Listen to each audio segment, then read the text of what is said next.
ടിപ്പുവിൻ്റെ മന്ത്രിസഭയിൽ 15 ബ്രാഹ്മണന്മാരും മന്ത്രിമാരായിട്ടുണ്ടായിരുന്നു. വളരെ നിർണായകമായ പോസ്റ്റുകളിൽ അവരെ നിയമിക്കുകയും ചെയ്തിരുന്നു. പക്ഷേ അവരിൽ ഭൂരിപക്ഷം പേരും പിൽക്കാലത്ത് ടിപ്പുവിനെ വഞ്ചിക്കാനുണ്ടായത്.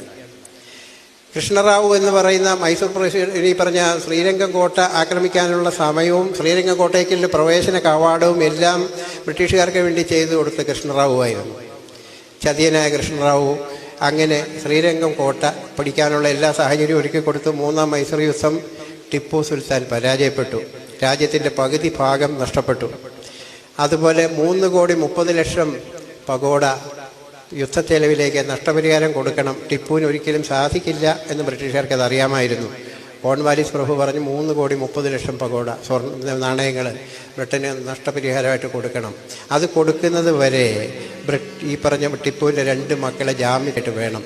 2 മക്കളെ ജാമ്യത്തടവുകാരായിട്ട് കൊടുത്തു. അന്നും അദ്ദേഹത്തിൻ്റെ മന്ത്രിമാരായിരുന്ന പലരും സേനാനായകന്മാരും പറഞ്ഞു ജാമ്യത്തടവുകാരായിട്ട് ഞങ്ങൾ പോകാൻ സുൽത്താൻ്റെ മക്കളെ അയക്കരുത്. സുൽത്താൻ അന്നും പറഞ്ഞു എൻ്റെ മക്കളുടെ ജീവനും നിങ്ങളുടെ ജീവിതവും എനിക്ക് തുല്യമാണ്, മക്കളെ തന്നെ പോകും. മക്കളുടെ കുലീനത നിറഞ്ഞ പ്രവർത്തനങ്ങളും പെരുമാറ്റവും കണ്ട് കോൺവാലിസ് പ്രഭുവിന് പോലെ അതിശയം തോന്നിയിട്ടുണ്ട്. അത്ര രാജകീയമായി മാന്യമായി മനുഷ്യത്വത്തോടുകൂടി മക്കളെ വളർത്തിക്കൊണ്ടുവരാൻ ടിപ്പുവിന് കഴിഞ്ഞിരുന്നു.